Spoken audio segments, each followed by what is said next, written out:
अस्सलामुअलैकुम की हाल चाल है ਤੁਹਾਡਾ ठीक ठाक हो ਤੁਸੀਂ ਸਾਰੇ कैसी तबीयत है ਤੁਹਾਡੀ ਸਾਰਿਆਂ ਦੀ ਅੱਲਾ ਕਰੇ ਤੁਸੀਂ ਸਾਰੇ ਹੱਸਦੇ ਰਹੋ ਤੇ ਵਸਦੇ ਰਹੋ ਤੇ ਮਹਿਕਮਾ ਮੌਸਮੀਆਤ ਤੁਹਾਨੂੰ ਦੱਸ ਰਿਹਾ ਬੜੀ ਬੜੀ ਸ਼ਦੀਦ ਠੰਡ ਪੈ ਰਹੀ ਹੈ ਹੀਟਿੰਗ ਵੀ ਚੱਲ ਰਹੀ ਹੈ ਪਰ ਬਹੁਤ ਸਰਦੀ ਹੈ ਇਸ ਵੇਲੇ ਮੇਰੇ ਪੈਰ ਜਿਹੜੇ ਨੇ ਬਰਫੋ ਬਰਫ ਹੋਏ ਨੇ ਠੰਡੇ ਹੋਏ ਨੇ ਔਰ ਹੱਥ ਵੀ ਇਸ ਤਰ੍ਹਾਂ ਫ੍ਰੀਜ਼ਿੰਗ ਹੋ ਰਹੇ ਨੇ ਇੰਨੀ ਇੰਨੀ ਸਰਦੀ ਹਾਲਾਂਕਿ ਹੀਟਿੰਗ ਚੱਲ ਰਹੀ ਹੈ ਤੇ ਆ ਜਾਂਦੇ ਆ ਅਸੀਂ ਹੁਣ ਉਹਦੀ ਤਰਫ ਮੌਸਮ ਦੀ ਤਰਫ ਅੱਜ ਕੱਲ੍ਹ ਅਸੀਂ ਗੱਲ ਕਰ ਰਹੇ ਹਾਂ ਜਿਹੜੀ ਸ਼ਾਦੀ ਵਿਆਹ ਦੇ ਹਵਾਲੇ ਦੇ ਨਾਲ ਢੋਲਕੀਆਂ ਛੋਲਕੀਆਂ ਵੱਜ ਰਹੀਆਂ ਸਨ ਦੋਵੇਂ ਪਾਸੇ ਤੇ ਬੜੇ ਜੀ ਜੋਸ਼ੋ ਖਰੋਸ਼ ਦਿਖਾਇਆ ਜਾ ਰਿਹਾ ਕੁੜੀ ਵਾਲਿਆਂ ਵੱਲ ਵੀ ਮੁੰਡੇ ਵਾਲਿਆਂ ਵੱਲ ਵੀ ਤੇ ਲੋਕ ਲੱਗੇ ਪਏ ਨੇ ਬਈ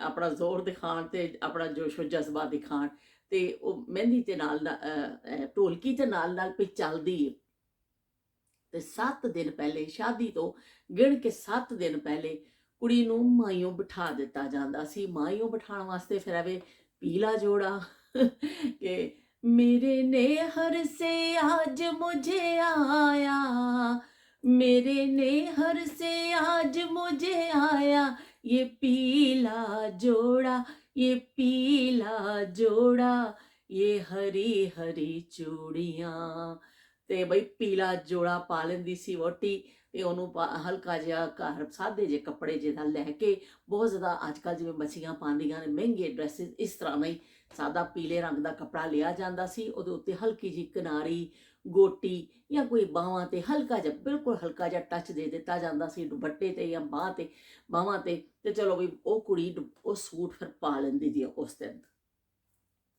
ਤੇ ਉਹਨੂੰ ਉਹ ਬਿਠਾ ਕੇ ਫਿਰ ਕਰ ਦਿੱਤਾ ਜਾਂਦਾ ਸੀ ਔਰ ਉਹਨੂੰ ਤੇਲ ਲਾ ਦਿੱਤਾ ਜਾਂਦਾ ਸੀ ਤੇ ਉਹਨੂੰ ਕਿਹਾ ਜਾਂਦਾ ਸੀ ਚੱਲ ਬਈ ਹੁਣ ਤੂੰ ਇਹ 7 ਦਿਨ ਤੇ ਫਿਰ ਹੁਣ ਇਹਨਾਂ ਕੱਪੜਿਆਂ 'ਚ ਰਹਿਣਾ ਫਿਰ ਨਾ ਵਹੁਟੀ ਨਹਾਉਂਦੀ ਸੀ ਨਾ ਉਹ ਕੀ ਕਹਿੰਦੇ ਨੇ ਕੁਛ ਆਪਣਾ ਕੱਪੜੇ ਚੇਂਜ ਕਰਦੀ ਸੀ ਉਹ 7 ਦਿਨ ਉਹਨੇ ਉਹੀ ਸੂਟ ਪਾ ਕੇ ਫਿਰਨਾ ਵੇ ਦਿਨ ਨੇ ਰਾਤ ਆ ਕੇ ਜਿੰਨੀ ਗੰਦੀ ਹੋਏਗੀ ਨਾ ਉਨਾ ਹੀ ਰੂਪ ਆਏਗਾ ਕਹਿੰਦਾ ਵੀ ਹੁਣ ਤੂੰ ਬਹੁਤ ਕੁਛ ਨਹੀਂ ਕਰਨਾ ਕੰਘੀ ਵੀ ਨਹੀਂ ਕਰਨੀ ਬਸ ਕੁਛ ਨਹੀਂ ਕਰਨਾ ਤੇਲ ਛਿਲ ਲਾਣੀ ਹੈ ਤੇ ਵਟਣਾ ਬਣਾਉਂਦੇ ਸਨ ਇੱਕ ਵਟਣਾ ਉਹਨੂੰ ਕਹਿੰਦੇ ਸਨ ਉਪਟਨ ਦਾ ਲਫ਼ਜ਼ ਵੀ ਆਉਂਦਾ ਹੈ ਕਈ ਜਗ੍ਹਾ ਤੋਂ ਜ਼ਿਆਦਾ ਉਰਦੂ ਵਿੱਚ ਉਪਟਨ ਕਹਿੰਦੇ ਨੇ ਪਰ ਪੰਜਾਬੀ 'ਚ ਕਹਿੰਦੇ ਨੇ ਵਟਣਾ ਵਟਣਾ ਬਣਾਇਆ ਜਾਂਦਾ ਸੀ ਉਹ ਫਿਰ ਆਟੇ ਦਾ ਪਾ ਕੇ ਚੀਜ਼ਾਂ ਇਸ ਤਰ੍ਹਾਂ ਉਹ ਫਿਰ ਸਹੇਲੀਆਂ ਬਹਿੰਦੀਆਂ ਸਨ ਜਦੋਂ ਢੋਲਕੀ ਛੋਲਕੀ ਮਾਰਨ ਤੇ ਇਸ ਤਰ੍ਹਾਂ ਕੁੜੀ ਦੇ ਉਹ ਫੇਰਦੀਆਂ ਜਾਂਦੀਆਂ ਸਨ ਮੂੰਹ ਤੇ ਫੇਰਨਾ ਹੱਥਾਂ ਦੇ ਕੇ ਥੋੜਾ ਕਹਿਣਾ ਵੀ ਰੂਪ ਆਏਗਾ ਹਲਦੀ ਪਾ ਕੇ ਆਟੇ ਵਿੱਚ ਹੋਰ ਚੀਜ਼ਾਂ ਵੀ ਪਾਈਆਂ ਜਾਂਦੀਆਂ ਸਨ ਤੇ ਵਟਣਾ ਬਣਾਇਆ ਜਾਂਦਾ ਸੀ ਤੇ ਬੜੀਆਂ ਬਜ਼ੁਰਗ ਬਣਾਉਂਦੀਆਂ ਸਨ ਉਹ ਫਿਰ ਜਦੋਂ ਢੋਲਕੀ ਵੱਜਣੀ ਹੈ ਸ਼ਾਮ ਨੂੰ ਕੁੜੀਆਂ ਨੇ ਆ ਜਾਣਾ ਹੈ ਹਸਬਾ ਮਾਮੂਲ ਤੇ ਉਹ ਵਟਣਾ ਹੁੰਦਾ ਸੀ ਨਾਲ ਨਾਲ ਸਹੇਲੀਆਂ ਗਾਣੇ ਗਾ ਰਹੀਆਂ ਨੇ ਤੇ ਨਾਲ ਨਾਲ ਢੋਲਕੀ ਵੱਜ ਰਹੀ ਹੈ ਤੇ ਨਾਲ ਨਾਲ ਵਟਣਾ ਮਲਿਆ ਜਾ ਰਿਹਾ ਉਹ ਦੁਲਹਨ ਨੇ ਦੁਪੱਟਾ ਸਿਰ ਤੋਂ ਲਾਣਾ ਨਹੀਂ ਹੈ ਪੀਲੇ ਰੰਗ ਦਾ ਸੂਟ ਪਾ ਲੈਣਾ ਵੇ ਤੇ ਬਸ ਬਈ ਨਾ ਉਹਨੇ ਫਿਰ ਘਰੋਂ ਬਾਹਰ ਜਾਣਾ ਵੇ ਇੰਨੇ ਦਿਨ ਬਸ ਹੁਣ ਫਿਰ ਬਈ ਤੂੰ ਘਰ ਤੇਰਾ ਵਿਆਹ ਵਾਲੇ ਦਿਨ ਹੀ ਘਰੋਂ ਬਾਹਰ ਪੈਰ ਨਿਕਲਣਾ ਹੈ ਉਸ ਤੋਂ ਪਹਿਲਾਂ ਬਾਹਰ ਨਹੀਂ ਜਾਣਾ ਤੇ ਨਾ ਉਹਨੇ ਨਾਣਾ ਵੇ ਨਾ ਕੁਛ ਗੰਦੀ ਮੰਦੀ ਰਹਿਣਾ ਕਿ ਜਿੰਨੀ ਕੁੜੀ ਸਾਦੀ ਹੋਏਗੀ ਉਨਾ ਹੁਸਨ ਆਏਗਾ ਉਹਦੇ ਤੇ ਕਿ ਕੋਈ ਹੋ ਸਕਦਾ ਤੁਹਾਨੂੰ ਚੂ ਚੂ ਦੀ ਆਵਾਜ਼ ਆਵੇ ਥੋੜੀ ਇਹਦੀ ਕੁਰਸੀ ਵਿੱਚੋਂ ਆਂਦੀ ਹੈ ਮੇਰੇ ਆਵਾਜ਼ ਤੇ ਨਾ ਕੀ ਕਹਿੰਦੇ ਨੇ ਤੂੰ ਬਾਹਰ ਜਾਣਾ ਵੇ ਨਾ ਨਹਾਣਾ ਵੇ ਬਿਲਕੁਲ ਗੰਦੀ ਤਰੱਕੀ ਵਸਤੂ ਬੈਠੀ ਰਹਿਣਾ ਵੇ ਤੇ ਰੂਪ ਬਹੁਤ ਆਣਾ ਹੈ ਇਹ ਕਿਹਾ ਜਾਂਦਾ ਸੀ ਜਿਹੜੀ ਕੁੜੀ ਜਿੰਨੀ ਸਾਦੀ ਰਹਿੰਦੀ ਹੈ ਜਿੰਨਾ ਆਪਣੀ ਸਾਦਗੀ ਨਾਲ ਆਮ ਰੂਟੀਨ ਵਿੱਚ ਵੀ ਸਾਦੀਆਂ ਹੀ ਹੁੰਦੀਆਂ ਸਨ ਬੱਚੀਆਂ ਪਰ ਉਹਨਾਂ ਦਿਨਾਂ 'ਚ ਤਾਂ ਬਿਲਕੁਲ ਜਿਹੜਾ ਨਾ ਕੁਛ ਨਹੀਂ ਕੀਤਾ ਜਾਂਦਾ ਸੀ ਕਿ ਨਾ ਕੋਈ ਸੁਰਮਾ ਪਾਣਾ ਹੈ ਨਾ ਕੁਛ ਨਹੀਂ ਕਰਨਾ ਕਿ ਕੁੜੀ ਤੇ ਰੂਪ ਆਏਗਾ ਬਈ ਜਿੰਨੀ ਸਾਦੀ ਹੋਏਗੀ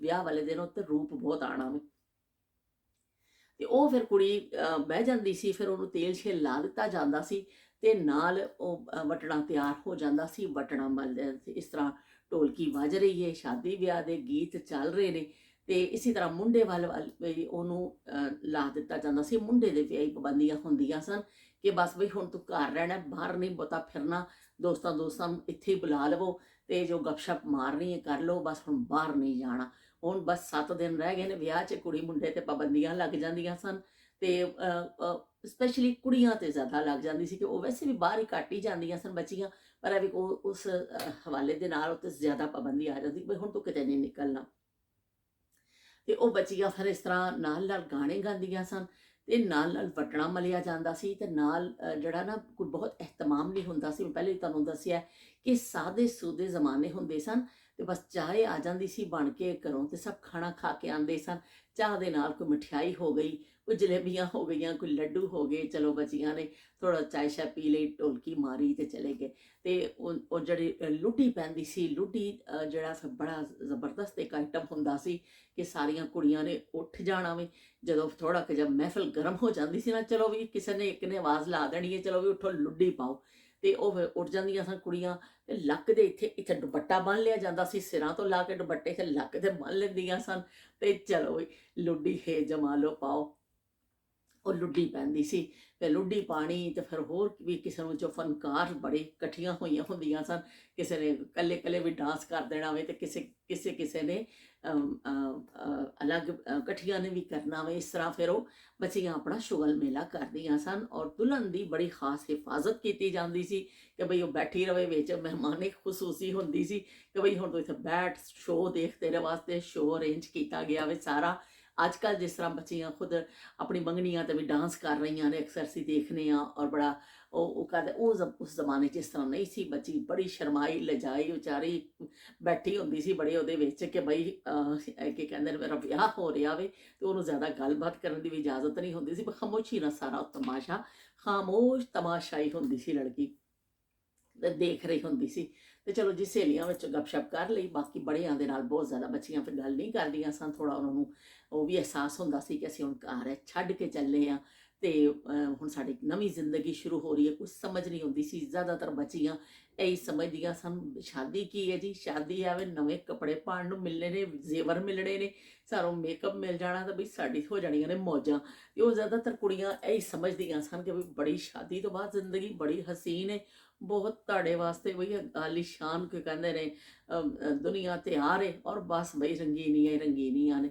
ਉਹ ਸ਼ਾਦੀ ਤੋਂ ਬਾਅਦ ਭੇਤ ਖੋਲ੍ਹਦੇ ਸਨ ਕਿ ਬਈ ਅਸਲ ਹੈ ਕੀ ਹੈ। ਪਰ ਇਹ ਵੇ ਕਿ ਉਹ ਜ਼ਿਆਦਾ ਬੱਚੀਆਂ ਕਮ ਉਮਰ ਵਿੱਚ ਸ਼ਾਦੀ ਹੁੰਦੀ ਸੀ, ਇਸ ਤੋਂ ਜ਼ਿਆਦਾ ਉਹਨਾਂ ਨੂੰ ਸਮਝ ਨਹੀਂ ਹੁੰਦੀ ਸੀ ਕਿ ਬਈ ਕੀ ਅਗਲੀ ਦੁਨੀਆ ਕੀ ਹੋਣੀ ਹੈ, ਕੀ ਅੱਜ ਫਿਰ ਜ਼ਮਾਨਾ ਬਹੁਤ ਬਦਲ ਗਿਆ। ਬੱਚੀਆਂ ਖਿਆਲ ਕਰਦੀਆਂ ਨੇ, ਸੋਚਦੀਆਂ ਨੇ, ਪੜ੍ਹ ਲਿਖ ਗਈਆਂ ਨੇ, ਔਰ ਫਿਰ ਉਹਨਾਂ ਦੇ ਚੀਜ਼ਾਂ ਹੋਰ ਹੋ ਜਾਂਦੀਆਂ ਨੇ। ਉਸ ਜ਼ਮਾਨੇ ਦੀ ਬੱਚੀਆਂ ਬਸ ਅੱਲਾ ਮੀਆਂ ਦੀਆਂ ਗਾਏ, ਉਹ ਕਹਿੰਦੇ ਗਾਵਾਂ ਹੁੰਦੀਆਂ ਸਨ ਬਈ।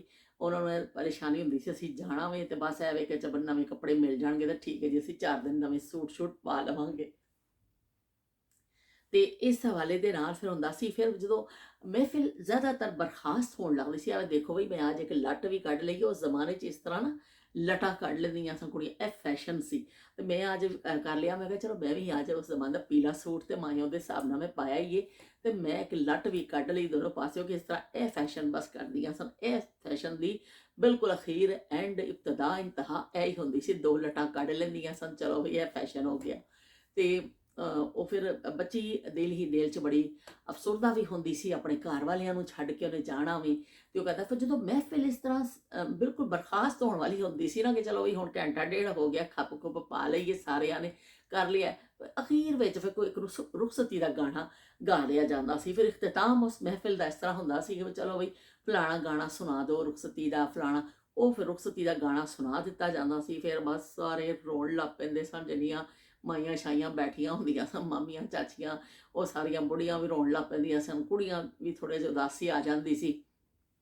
ਪਰ ਐਵੇਂ ਕਿ ਮਹਿਫਿਲ ਬਰਖਾਸਤ ਜ਼ਿਆਦਾਤਰ ਉਹਨਾਂ ਚੀਜ਼ਾਂ 'ਤੇ ਹੀ ਹੁੰਦੀ ਸੀ ਕਿ ਬਈ ਹੁਣ ਇਹ ਜਿਹੜਾ ਰੁਖਸਤੀ ਦਾ ਮੰਜ਼ਰ ਫਿਰ ਖਿੱਚ ਦਿੱਤਾ ਜਾਂਦਾ ਸੀ।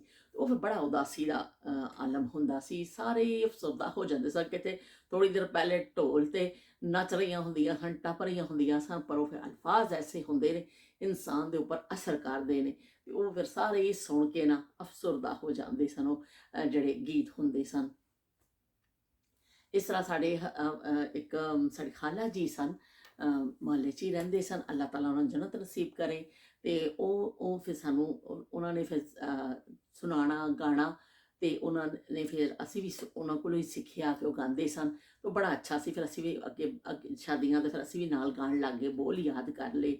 ਤੇ ਉਹ ਮੈਂ ਥੋੜ੍ਹਾ ਜਿਹਾ ਤੁਹਾਨੂੰ ਸੁਣਾ ਦਿੰਦੀ ਹਾਂ ਰੁਖਸਤੀ ਦੇ ਹਵਾਲੇ, ਕਿਉਂਕਿ ਐਂਡ ਹੁੰਦਾ ਸੀ ਫਿਰ ਉਸ ਵੇਲੇ ਇਹੀ ਹੁੰਦਾ ਸੀ।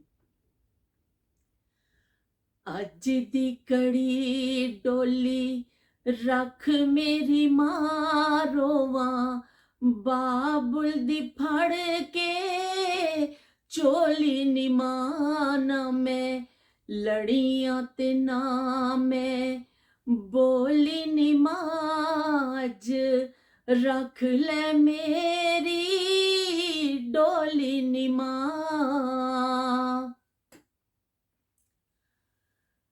ਮੇਰੀ ਡੋਲੀ ਨੂੰ ਲੱਗੜੇ ਨਾਪੇ ਨੀ ਮਾਂ, ਮੈਨੂੰ ਵਿਦਿਆ ਕਰਨ ਮੇਰੇ ਮਾਪੇ ਨੀ ਮਾਂ। ਇਹਨਾਂ ਮਾਪਿਆਂ ਤੋਂ ਜਿੰਦ ਰੋਲੀ ਨੀ ਮਾਜ, ਰੱਖ ਲੈ ਮੇਰੀ ਡੋਲੀ ਨੀ ਮਾਂ। ਨਾ ਮੈਂ ਲੜੀਆਂ ਤੇ ਨਾ ਮੈਂ ਬੋਲੀ ਨੀ ਮਾਜ, ਰੱਖ ਲੈ ਮੇਰੀ ਡੋਲੀ ਨੀ ਮਾਂ।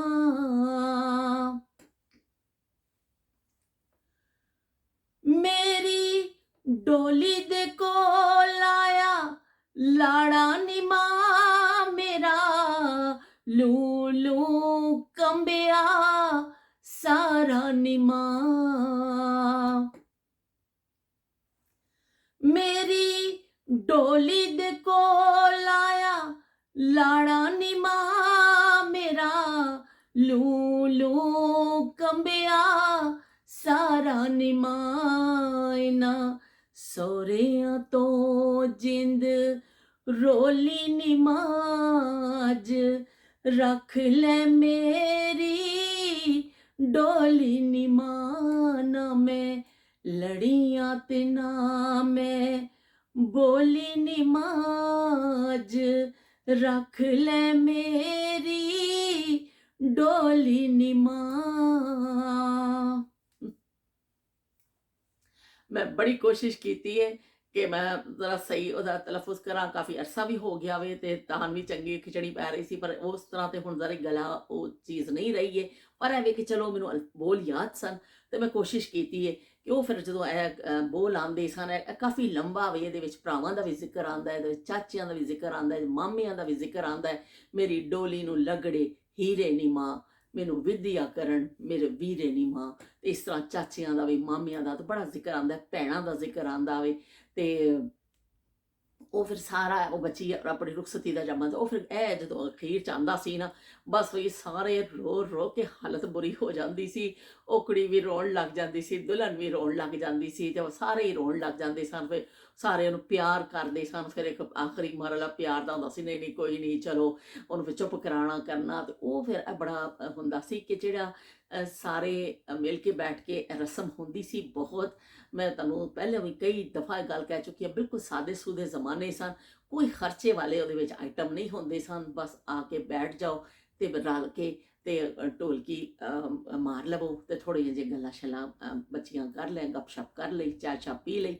ਪਰ ਬਹੁਤ ਜ਼ਿਆਦਾ ਇhtਮਾਮ ਨਹੀਂ ਹੁੰਦਾ ਸੀ। ਆਉਣ ਵਾਲੀਆਂ ਸਾਦੀਆਂ ਸਾਦੀਆਂ ਕੁੜੀਆਂ ਹੁੰਦੀਆਂ ਸਨ, ਸਾਦੇ ਸਾਦੇ ਲੋਕ ਹੁੰਦੇ ਸਨ, ਆ ਕੇ ਬੈਠ ਜਾਂਦੇ ਸਨ ਔਰ ਬਸ ਉਸ ਚੀਜ਼ ਨੂੰ ਕਰਦੇ ਸਨ। ਤੇ ਫਿਰ ਅੱਗੇ ਅੱਗੇ ਨਾਲ ਨਾਲ ਚੱਲਦਾ ਜਾਂਦਾ। ਇਸੇ ਤਰ੍ਹਾਂ ਮੁੰਡੇ ਨੂੰ ਵੀ ਉਹ ਰਸਮ ਹੁੰਦੀ ਸੀ, ਤੇ ਮੁੰਡੇ ਨੂੰ ਵੀ ਤੇਲ ਛਿੱਲ ਲੱਗ ਜਾਂਦਾ ਸੀ, ਮੁੰਡਾ ਵੀ ਬੈਠ ਜਾਂਦਾ ਸੀ। ਦੋਨੋਂ ਪਾਸੇ ਜਿਹੜਾ ਨਾ ਇਸੇ ਤਰ੍ਹਾਂ ਹੀ ਫਿਰ ਮਾਹੌਲ ਹੁੰਦਾ ਸੀ ਕਿ ਮਹਿਮਾਨ ਨੇ, ਸ਼ਾਦੀ ਦੀ ਗਹਿਮਾ ਗਹਿਮੀ ਹੈ, ਤੇ ਉਹ ਫਿਰ ਚੱਲਦਾ ਵੇ। ਤੇ ਅੱਗੇ ਫਿਰ ਅਸੀਂ ਚੱਲਦੇ ਹਾਂ ਕਿ ਫਿਰ ਜਦੋਂ ਮਹਿੰਦੀ ਹੁੰਦੀ ਸੀ ਕਿ ਸ਼ਾਦੀ 'ਚ ਇੱਕ ਰਾਤ ਬਚੀ। ਜ਼ਿਆਦਾਤਰ ਮੈਂ ਤੁਹਾਨੂੰ ਇਹ ਵੀ ਦੱਸ ਦੇਵਾਂ ਕਿ ਕੁਛ ਜਗ੍ਹਾ 'ਤੇ ਇਸ ਤਰ੍ਹਾਂ ਹੁੰਦਾ ਸੀ ਕਿ ਤੇਲ ਮਾਈ ਉਹ ਇਕੱਠੀ ਕਰ ਦਿੱਤੀ ਜਾਂਦੀ ਸੀ, ਕਿ ਵੀ ਤੇਲ ਵੀ ਉੱਧਰ ਹੀ ਲਾਤਾ ਤੇ ਨਾਲ ਹੀ ਮਹਿੰਦੀ ਵੀ ਲਾ ਦਿੱਤੀ, ਥੋੜ੍ਹਾ ਜਿਹਾ ਟਿੱਕਾ ਕੋਲ ਕੇ। ਪਰ ਐਵੇਂ ਕਿ ਫਿਰ ਉਹ 7 ਦਿਨ ਪਹਿਲੋਂ ਬਿਠਾਉਣ ਦਾ ਜਿਹੜਾ ਚੱਕਰ ਹੁੰਦਾ ਸੀ ਨਾ, ਤੇ ਫਿਰ ਉਸ ਤਰ੍ਹਾਂ ਹੁੰਦਾ ਸੀ ਕਿ ਫਿਰ ਮਹਿੰਦੀ ਜਿਹੜੀ ਹੈ ਉਹ ਜ਼ਿਆਦਾਤਰ 1 ਦਿਨ ਪਹਿਲੋਂ ਕੀਤਾ ਜਾਂਦਾ ਸੀ, ਕਿ ਉਹਨੂੰ ਘੋਲ ਕੇ ਤੇ ਉਹਨੂੰ ਲਾ ਦਿੱਤਾ ਜਾਂਦਾ ਸੀ। ਮਹਿੰਦੀ ਦਾ ਦਿਨ ਆ ਗਿਆ, ਸਾਰੀਆਂ ਆ ਗਈਆਂ। ਉਸ ਦਿਨ ਵੀ ਯਕੀਨ ਮੰਨੋ ਕਿ ਬਹੁਤ ਜ਼ਿਆਦਾ ਇhtਮਾਮ ਨਹੀਂ ਹੁੰਦਾ ਸੀ ਕਿ ਬਈ ਕੋਈ ਬਹੁਤ ਲੋਕਾਂ ਨੇ ਐਸੇ ਕੱਪੜੇ ਛੱਪੜੇ ਪਾਏ ਹੋਣ, ਬਸ ਆ ਜਾਂਦੀਆਂ ਸਨ ਟਾਈਮ ਨਾਲ ਆ ਜਾਣਾ ਕਿ ਬਈ ਆ ਜਾਓ। ਕੋਈ ਪੀੜੀ ਲਈ ਜਾਂਦੀ ਸੀ, ਇਹ ਸਾਦੀ ਲੱਕੜ ਦੀ ਪੀੜੀ, ਜਾਂ ਫਿਰ ਐਵੇਂ ਕਿ ਕਿਸੇ ਕੁਰਸੀ ਤੇ ਬਿਠਾ ਲਿਆ ਜਾਂਦਾ ਸੀ, ਦਰਮਿਆਨ 'ਚ ਰੱਖ ਲਿਆ ਜਾਂਦਾ ਸੀ ਵੀ ਪੀੜੀ ਦਸਤਿਆਬ ਹੈ ਤੇ ਪੀੜੀ ਤੇ ਬਿਠਾ ਲਓ ਕੁੜੀ ਨੂੰ। ਤੇ ਜੇ ਕੋਈ ਮੂੜਾ ਦਸਤਿਆਬ ਹੈ, ਮੂੜੇ ਤੇ ਬਿਠਾ ਲਓ। ਕੋਈ ਕੁਰਸੀ ਦਾ ਉਸ ਬਸ ਬਿਠਾ ਲਿਆ ਜਾਂਦਾ ਸੀ, ਕੁੜੀ ਇਸ ਤਰ੍ਹਾਂ ਬੈਠ ਜਾਂਦੀ ਸੀ। ਥਾਲ ਵਿੱਚ ਫਿਰ ਜਿਹੜੀਆਂ ਨਾ ਮਹਿੰਦੀ ਘੋਲ ਲਈ ਜਾਂਦੀ ਸੀ, ਸਾਦੀ ਮਹਿੰਦੀ। ਐਡੀ ਵੱਡੀ ਸਾਰੀ ਪਰਾਤ ਵਿੱਚ ਵਾਹਵਾ ਵੱਡੀ ਸਾਰੀ ਮਹਿੰਦੀ ਘੋਲ ਲਈ ਜਾਂਦੀ ਸੀ, ਕਿਉਂਕਿ ਸਾਰਿਆਂ ਨੇ ਲਾਣੀ ਹੁੰਦੀ ਸੀ। ਦੁਲਹਨ ਨੇ ਵੀ ਲਾਣੀ ਹੁੰਦੀ ਸੀ, ਉਹਦੀਆਂ ਸਹੇਲੀਆਂ ਨੇ ਵੀ, ਜੰਨੀਆਂ ਮਹੱਲੇ ਸਾਰੀਆਂ ਨੇ ਲਾਣੀ ਹੁੰਦੀ ਸੀ। ਇਸ ਤੋਂ ਫਿਰ ਉਹਨੂੰ ਵਾਹਵਾ ਸਾਰੀ ਪਰਾਤ 'ਚ ਘੋਲ ਲਿਆ ਜਾਂਦਾ ਸੀ, ਤੇ ਪਰਾਤ ਰੱਖ ਲਈ ਜਾਂਦੀ ਸੀ। ਚਲੋ ਬਈ ਉਹ ਫਿਰ ਉਹਦੇ 'ਚੋਂ ਰਸਮ ਕਰਨ ਲਈ ਥੋੜ੍ਹੀ ਜਿਹੀ ਪਲੇਟ 'ਚ ਪਾ ਲਈ ਜਾਂਦੀ ਸੀ ਮਹਿੰਦੀ, ਅਤੇ ਉਹ ਨਾਲ ਮਿਠਾਈ ਆ ਜਾਣੀ, ਅਤੇ ਨਾਲ ਕੁੜੀ ਨੂੰ ਮੈਂ ਤੁਹਾਨੂੰ ਪਹਿਲੇ ਵੀ ਦੱਸਿਆ ਕਿ ਉਸ ਇਲਾਕਿਆਂ 'ਚ ਤੇਲ ਪਹਿਲੋਂ ਲਾ ਦਿੰਦੇ ਸਨ, ਕੁਛ ਜਗ੍ਹਾ ਇੱਕੋ ਦਿਨ ਫਿਰ ਤੇਲ ਤੇ ਮਹਿੰਦੀ ਲਾ ਦੀ ਜਾਂਦੀ ਸੀ। ਥੋੜ੍ਹਾ ਥੋੜ੍ਹਾ ਤੇਲ ਲਾਇਆ, ਥੋੜ੍ਹੀ ਮਹਿੰਦੀ ਰੱਖੀ, ਤੇ ਕੁੜੀ ਨੂੰ ਮਿਠਾਈ ਖਵਾਤੀ, ਤੇ 5 ਰੁਪਏ ਵਾਰ ਕੇ, 2 ਰੁਪਏ ਵਾਰ ਕੇ, 10 ਰੁਪਏ ਵਾਰ ਕੇ, ਤੇ ਇੱਕ ਪਾਸੇ ਕਰ ਦਿੱਤੇ। ਤੇ ਉਹ ਬੱਚੀ ਬੈਠ ਜਾਂਦੀ ਸੀ, ਤੇ ਸਭ ਤੋਂ ਪਹਿਲੋਂ ਜਿਹੜਾ ਨਾ ਉਹ ਬੱਚੀਆਂ, ਆਮ ਬੱਚੀਆਂ, ਕੁਆਰੀਆਂ ਬੱਚੀਆਂ ਰਸਮ ਨਹੀਂ ਕਰਦੀਆਂ ਸਨ। ਰਸਮ ਹੁੰਦੀ ਸੀ ਜਿਹੜੀਆਂ ਸੁਹਾਗਣਾ ਹੁੰਦੀਆਂ ਸਨ ਫੈਮਿਲੀ ਦੀਆਂ, ਜਿਹੜੀਆਂ ਕਰੀਬੀ ਹੁੰਦੀਆਂ ਸਨ, ਮਾਮੀਆਂ, ਚਾਚੀਆਂ, ਭਾਬੀਆਂ, ਤੇ ਜਿਹੜੇ ਖਾਲਾ ਹੋਈਆਂ, ਜਿਹੜੇ ਵੀ ਸੁਹਾਗਣਾ ਜਿਹੜੀਆਂ ਹੁੰਦੀਆਂ ਸਨ, ਉਹਨਾਂ ਕੋਲੋਂ ਮਹਿੰਦੀ ਲਵਾਈ ਜਾਂਦੀ ਸੀ ਕਿ ਆ ਜਾਓ ਵੀ 7 ਸੁਹਾਗਣਾ ਆਣ, ਤੇ ਮੈਂ ਭਾਵੇਂ ਜ਼ਿਆਦਾ ਆ ਜਾਣ, ਪਰ 7 ਤੇ ਲਾਜ਼ਮੀ ਕਰਨਾ ਹੁੰਦਾ ਸੀ ਨਾ, ਕਿ ਆ ਜਾਓ ਵੀ ਸਾਰੇ ਵਾਰੀ ਵਾਰੀ। ਉਹ ਵਾਰੀ ਵਾਰੀ ਕੁੜੀ ਨੂੰ ਟਿੱਕਾ ਲਾਇਆ ਜਾਂਦਾ ਸੀ। ਇੱਥੇ ਮਹਿੰਦੀ ਥੋੜ੍ਹੀ ਜਿਹੀ ਰੱਖ ਦਿੱਤੀ ਜਾਂਦੀ ਸੀ ਉਹਦੀ ਤਲੀ ਦੇ ਉੱਪਰ।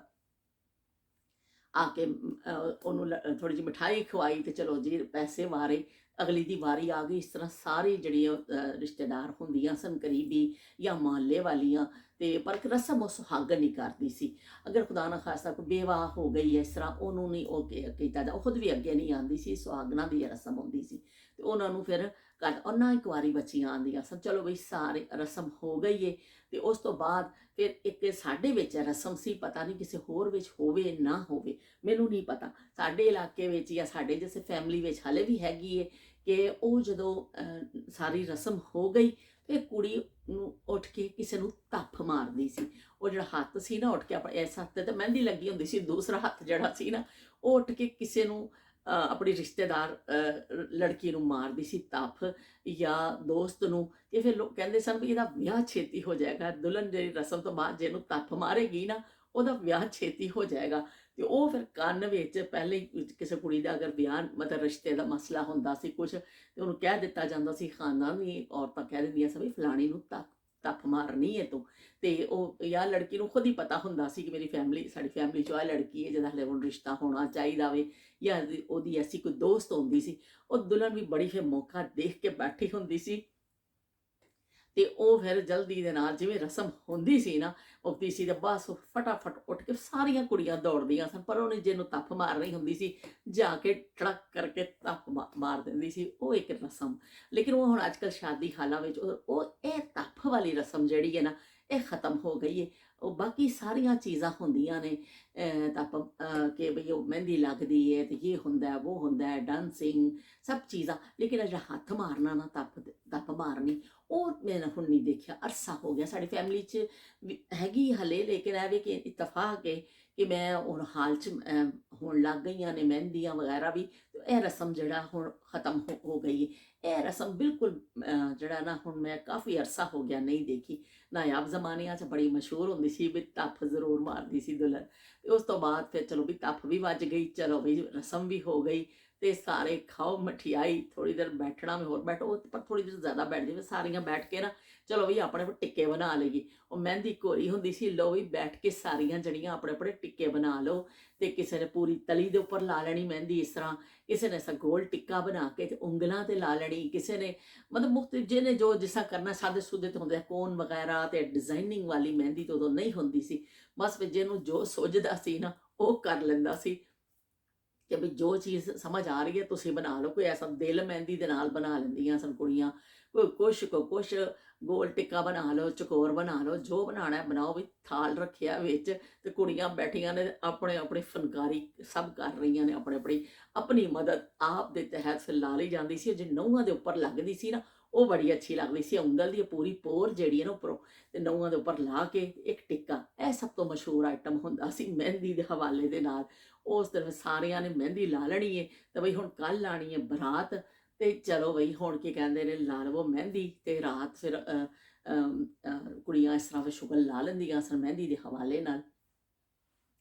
ਤੇ ਮੁੰਡੇ ਵਾਲੇ ਵੀ ਇਸ ਤਰ੍ਹਾਂ ਹੁੰਦਾ ਸੀ ਕਿ ਰਸਮ ਹੁੰਦੀ ਸੀ, ਮੁੰਡੇ ਨੂੰ ਬਿਠਾ ਲਿਆ ਜਾਂਦਾ ਸੀ, ਪਰ ਮੁੰਡੇ ਦੀ ਚੀਚੀ, ਇਹ ਜਿਹੜੀ ਚੀਚੀ ਹੈ ਨਾ, ਇੱਥੇ ਬਸ ਥੋੜ੍ਹੀ ਜਿਹੀ ਨਿਸ਼ਾਨੀ ਕਰ ਦਿੱਤੀ ਜਾਂਦੀ ਸੀ, ਉਹ ਲਾ ਕੇ ਮਹਿੰਦੀ, ਜ਼ਿਆਦਾ ਹੱਥਾਂ ਤੇ ਮਹਿੰਦੀ ਨਹੀਂ ਲਾਈ ਜਾਂਦੀ ਸੀ, ਚੀਚੀ ਤੇ ਥੋੜ੍ਹੀ ਜਿਹੀ ਲਾ ਦੇਣੀ ਕਿ ਚਲੋ ਵੀ ਰਸਮ ਕਰ ਦਵੋ। ਮੇਰੀ ਚੀਚੀ ਦਾ ਛੱਲਾ ਮਾਹੀ ਲਾ ਲਿਆ, ਘਰ ਜਾ ਕੇ ਸ਼ਿਕਾਇਤ ਲਾਵਾਂਗੀ। ਤੇ ਉਹ ਚੀਚੀ ਦੇ ਉੱਤੇ ਲਾ ਦਿੱਤੀ ਜਾਂਦੀ ਸੀ ਮੁੰਡੇ ਦੇ ਬਿਠਾ ਕੇ ਉਹਨੂੰ, ਤੇ ਚਲੋ ਬਈ ਉਹ ਮੁੰਡਾ ਵੀ ਲਵਾ ਲੈਂਦਾ ਸੀ, ਤੇ ਮਠਾਈਆਂ ਸ਼ਠਾਈਆਂ ਖਾਧੀਆਂ ਜਾਂਦੀਆਂ ਸਨ। ਤੇ ਬਈ ਉਹ ਹੁਣ ਚਲੋ ਵੀ ਕੱਲ ਬਰਾਤ ਆਣੀ ਹੈ, ਕੱਲ ਸ਼ਾਦੀ ਹੈ। ਕੁਛ ਲੋਕ 2 ਦਿਨ ਪਹਿਲੋਂ ਕਰ ਲੈਂਦੇ ਸਨ ਰਸਮ, ਕਿ ਕੋਈ ਐਸਾ ਅਗਰ ਹੁੰਦਾ ਸੀ ਮਸਲਾ ਕਿ ਬਈ ਚਲੋ ਅਗਰ ਸਵੇਰੇ ਬਰਾਤ ਜਲਦੀ ਆਣੀ ਹੈ ਤਾਂ ਕਹਿਣਾ ਨਹੀਂ, ਚਲੋ ਵੀ 1 ਦਿਨ ਪਹਿਲੋਂ ਕਰ ਲਵੋ ਕਿ ਬਰਾਤ ਸਵੇਰੇ ਆਣੀ ਹੈ, ਫਿਰ ਇੰਨਾ ਟਾਈਮ ਨਹੀਂ ਹੋਏਗਾ ਤੇ ਛੇਤੀ ਕੰਮ ਹੀ ਨਿਬੇੜਨੇ ਨੇ, ਇਸ ਤੋਂ 1 ਦਿਨ ਪਹਿਲੋਂ ਕਰ ਲਈ ਜਾਂਦੀ ਸੀ, ਜਾਂ 2 ਦਿਨ ਪਹਿਲੋਂ। ਉਹਦਾ ਕੋਈ ਵੈਸੇ 7 ਦਿਨ 2 ਦਿਨ ਇਸ ਤਰ੍ਹਾਂ ਹੁੰਦਾ ਸੀ, ਲੇਕਿਨ ਇਹਦੇ ਵਿੱਚ ਰੱਦੋ ਬਦਲ ਅਕਸਰ ਲੋਕ ਕਰ ਲੈਂਦੇ ਸਨ ਕਿ ਚਲੋ ਵੀ 1 ਦਿਨ ਅੱਗੇ ਪਿੱਛੇ। ਕੁੜੀਆਂ ਨੇ ਬੈਠ ਕੇ ਕਰਨਾ ਵੀ, ਉਹ ਘਰ ਦੀਆਂ ਔਰਤਾਂ ਹੁੰਦੀਆਂ ਸਨ। ਮੁਹੱਲੇ 'ਚ ਜਾਣਾ, ਸਾਡੇ ਮੁਹੱਲੇ 'ਚ ਵੀ ਇਸ ਤਰ੍ਹਾਂ ਹੁੰਦਾ ਸੀ, ਜਾਣਾ ਬਸ ਸਵੇਰੇ ਉੱਠ ਕੇ ਜਾ ਕੇ ਕਹਿ ਕੇ ਆ ਜਾਣਾ ਵੀ ਅੱਜ ਉਹ ਕਰਨਾ ਵੇ, ਤੇਲ ਮਹਿੰਦੀ ਲਾਣੀ ਹੈ, ਕਰਨੀ ਵਾ, ਆ ਜਾਈਓ ਟਾਈਮ ਦੇ ਨਾਲ ਸਾਰੀਆਂ। ਉਹ ਟਾਈਮ ਦੇ ਨਾਲ ਲੋਕ ਆ ਜਾਂਦੇ ਸਨ, ਉਹ ਕਰ ਕੁਰ ਕੇ ਚਲੋ ਜੀ ਆਪਣਾ ਰਸਮ, ਤੇ ਬੱਚੀਆਂ ਫਿਰ ਆਪਣੇ ਮਹਿੰਦੀਆਂ ਸ਼ਹਿੰਦੀਆਂ ਲਾਉਂਦੀਆਂ ਰਹਿੰਦੀਆਂ ਸਨ। ਕੋਈ ਐਸਾ ਮਸਲਾ ਉਹ ਨਹੀਂ ਹੁੰਦਾ ਸੀ ਕਿ ਕਾਰਡ ਛਪਵਾਉਣੇ ਨੇ ਤੇ ਬਹੁਤ ਕਰਨਾ ਹੈ। ਉਹ ਚੀਜ਼ਾਂ ਜਿਹੜੀਆਂ ਨਾ, ਉਹ ਸੱਚੇ ਜ਼ਮਾਨੇ, ਸੁੱਚੇ ਜ਼ਮਾਨੇ ਜਿਹੜੇ ਨੇ ਉਹ ਨਾਯਾਬ ਹੋ ਗਏ ਨੇ। ਤੇ ਹੁਣ ਕਾਫੀ ਮਹਿੰਦੀ ਦੇ ਹਵਾਲੇ ਨਾਲ ਕਾਫੀ ਮੈਂ ਨਕਸ਼ਾ ਖਿੱਚ ਦਿੱਤਾ ਵੀ ਅੱਜ, ਕਿ ਬਈ ਮੁੰਡਾ ਵਿਚਾਰਾ ਤੇ ਬਸ ਐਂ ਬਿਠਾ ਕੇ, ਤੇ ਕੁੜੀ ਦੇ ਵੀ ਹਵਾਲੇ ਦੇ ਨਾਲ ਵਟਣਾ ਲੱਗਦਾ ਸੀ, ਤੇਲ ਲੱਗਦਾ ਸੀ, ਤੇ ਪੀਲਾ ਸੂਟ ਪਾ ਕੇ ਕੁੜੀ ਬੈਠ ਜਾਂਦੀ ਸੀ, ਤੇ ਨਾਲ ਫਿਰ ਉਹਨੂੰ ਲੱਗ ਜਾਂਦੀ ਸੀ ਮਹਿੰਦੀ। ਤੇ ਪੀਲਾ ਸੂਟ ਜਿਹੜਾ ਲਾਜ਼ਮੀ ਹੁੰਦਾ ਸੀ, ਸਸਤੇ ਜਿਹੇ ਕੱਪੜੇ ਦਾ ਵੀ ਮੈਂ ਤੁਹਾਨੂੰ ਦੱਸਿਆ, ਲੈ ਕੇ ਪਰ ਦੁਲਹਨ ਨੂੰ ਪਾਇਆ ਪੀਲਾ ਜੋੜਾ ਜਾਂਦਾ ਸੀ। ਉਹ ਫਿਰ ਸ਼ਾਦੀ ਵਾਲੇ ਦੇ ਜੋ ਨਾਂਦੀ ਸੀ ਦੁਲਹਨ, ਉਹ ਫਿਰ ਕਿਸੇ ਨੂੰ ਦੇ ਦਿੱਤਾ ਜਾਂਦਾ ਸੀ, ਉਹ ਰੱਖਿਆ ਨਹੀਂ ਜਾਂਦਾ ਸੀ, ਕਹਿਣਾ ਚਲੋ ਕਿਸੇ ਨੂੰ ਦੇ ਦੇਵੋ। ਉਹ ਜਿਹੜਾ ਨਾ ਜੋੜਾ ਉਹ ਦਾਨ ਕਰ ਦਿਆ ਜਾਂਦਾ ਥਾ, ਤੇ ਉਹ ਦੇ ਦਿੱਤਾ ਜਾਂਦਾ ਸੀ। ਤੇ ਫਿਰ ਕੁੜੀ ਨਹਾ ਕੇ ਦੂਸਰੇ ਪਾਉਂਦੀ ਸੀ, ਸਵੇਰੇ ਜਦੋਂ ਵਿਆਹ ਹੁੰਦਾ ਸੀ ਉਦੋਂ ਨਹਾਉਂਦੀ ਸੀ, ਤੇ ਕੱਪੜੇ ਉਤਰਦੇ ਸਨ, ਤੇ ਗੰਦੀ ਮੰਦੀ ਕੁੜੀ, ਤੇ ਫਿਰ ਕਹਿਣਾ ਵੀ ਇਹਦੇ ਤੇ ਰੂਪ ਬੜਾ ਆਏਗਾ। ਤੇ ਚਲੋ ਹੁਣ ਕੱਲ ਅਸੀਂ ਫਿਰ ਦੇਖ ਰਹੇ ਹਾਂ ਕਿ ਕਿਸ ਤਰ੍ਹਾਂ ਰੂਪ ਆਉਂਦਾ ਸੀ, ਕਿਸ ਤਰ੍ਹਾਂ ਹੁੰਦਾ ਸੀ। ਅਸੀਂ ਫਿਰ ਕੱਲ ਜਾਇਜ਼ਾ ਲੈਂਦੇ ਹਾਂ ਇਸ ਚੀਜ਼ ਦਾ ਵੀ। ਅੱਜ ਤੇ ਪਤਾ ਨਹੀਂ, ਕਾਫੀ ਮੇਰਾ ਖਿਤਾਬ ਕਾਫੀ ਲੰਬਾ ਹੋ ਗਿਆ ਵੇ, ਤੇ ਹੁਣ ਚੱਲਦੇ ਹਾਂ। ਤੇ ਉਹ ਖੁਸ਼ੀਆਂ ਵਾਲਾ ਘਰ ਏ, ਤੇ ਖੁਸ਼ੀਆਂ ਨਾਲ ਲੋਕ ਬੈਠੇ ਨੇ, ਤੇ ਮਹਿੰਦੀਆਂ ਲੱਗ ਰਹੀਆਂ ਨੇ, ਤੇ ਢੋਲਕੀਆਂ ਵੱਜ ਰਹੀਆਂ ਨੇ, ਤੇ ਅਸੀਂ ਫਿਰ ਹੁਣ ਇਜਾਜ਼ਤ ਚਾਹੁੰਦੇ ਹਾਂ। ਤੇ ਫਿਰ ਅਸੀਂ ਇਨਸ਼ਾਅੱਲਾ ਕੱਲ ਮਿਲਨੇ ਹਾਂ ਫਿਰ ਅਗਲੀ ਉਹਦੇ ਦੇ ਨਾਲ, ਕਿ ਅੱਗੇ ਫਿਰ ਕੀ ਹੁੰਦਾ ਸੀ। ਤੇ ਅਗਰ ਤੁਹਾਨੂੰ ਅੱਛਾ ਲੱਗੇ ਮੇਰੀ ਗੱਲਬਾਤ, ਤੁਸੀਂ ਲਾਈਕ ਕਰ ਦਈਓ, ਸਬਸਕ੍ਰਾਈਬ ਕਰ ਦਈਓ, ਤੇ ਵੀ ਲਾਈਕ ਕੋਈ ਕਮੈਂਟ ਕਰਕੇ ਮੈਨੂੰ ਦੱਸਿਓ। ਅਗਰ ਦੇਖੋ ਤੇ ਕਮੈਂਟ ਕਰਕੇ ਮੈਨੂੰ ਦੱਸੋ ਕਿ ਤੁਹਾਨੂੰ ਕੈਸੇ ਲੱਗਾ ਮਹਿੰਦੀ ਦੇ ਹਵਾਲੇ ਨਾਲ ਜਿਹੜੀ ਮੇਰੇ ਜ਼ਿਹਨ ਵਿੱਚ ਯਾਦਦਾਸ਼ਤਾਂ ਨੇ, ਮੈਂ ਤੁਹਾਡੇ ਨਾਲ ਸ਼ੇਅਰ ਕਰਨੀ ਆ। ਤੇ ਹੁਣ ਅਸੀਂ ਚੱਲਦੇ ਹਾਂ। ਤੇ ਜਿਹੜਾ ਗਾਣਾ ਆਉਂਦਾ ਹੁੰਦਾ ਸੀ, ਮਧਾਣੀਆਂ ਹਾਇਓ ਮੇਰੇ ਡਾਡਿਆਂ ਰੱਬਾ, ਕਿਨਾਂ ਜਮੀਆਂ ਕਿਨਾਂ ਨੇ ਲੈ ਜਾਣੀਆਂ। ਤੇ ਮਧਾਣੀਆਂ ਹਾਇਓ ਮੇਰੇ ਡਾਡਿਆਂ ਰੱਬਾ, ਕਿਨਾਂ ਜੰਮੀਆਂ ਕਿਨਾਂ ਨੇ ਲੈ ਜਾਣੀਆਂ। ਇਹ ਮੈਂ ਤੁਹਾਨੂੰ ਅੱਗੇ ਕੱਲ ਸੁਣਾਵਾਂਗੀ, ਜਦੋਂ ਰੁਖਸਤੀ ਦਾ ਮੰਜ਼ਰ ਹੋਏਗਾ, ਤੇ ਫਿਰ ਮੈਂ ਤੁਹਾਨੂੰ ਇਹਦੇ 1-2 ਬੋਲ ਹੋਰ ਸੁਣਾ ਦੇਵਾਂਗੀ। ਲੇਕਿਨ ਇਹ ਗਾਣਾ, ਜਿਵੇਂ ਪਹਿਲੇ ਤੁਹਾਨੂੰ ਦੱਸਿਆ, ਇਹ ਗਾਣਾ ਰੁਲਾ ਦਿੰਦੇ ਸਨ, ਤੇ ਹਰ ਕੋਈ ਰੋਣ ਲੱਗ ਪੈਂਦਾ ਸੀ ਇਹਨਾਂ ਗਾਣਿਆਂ ਤੇ। ਇਹਨਾਂ ਦੇ ਅਲਫਾਜ਼ ਵਿੱਚ ਪਤਾ ਨਹੀਂ ਕੀ ਸੀ ਕਿ ਹਰ ਔਰਤ ਉਦਾਸ ਹੋ ਜਾਂਦੀ ਸੀ। ਤੇ ਹੁਣ ਮੈਂ ਚੱਲਦੀ ਹਾਂ, ਫਿਰ ਮਿਲਦੇ ਹਾਂ ਕੱਲ। ਅੱਲਾ ਹਾਫਿਜ਼ ਤੇ ਰੱਬ ਰਾਖਾ।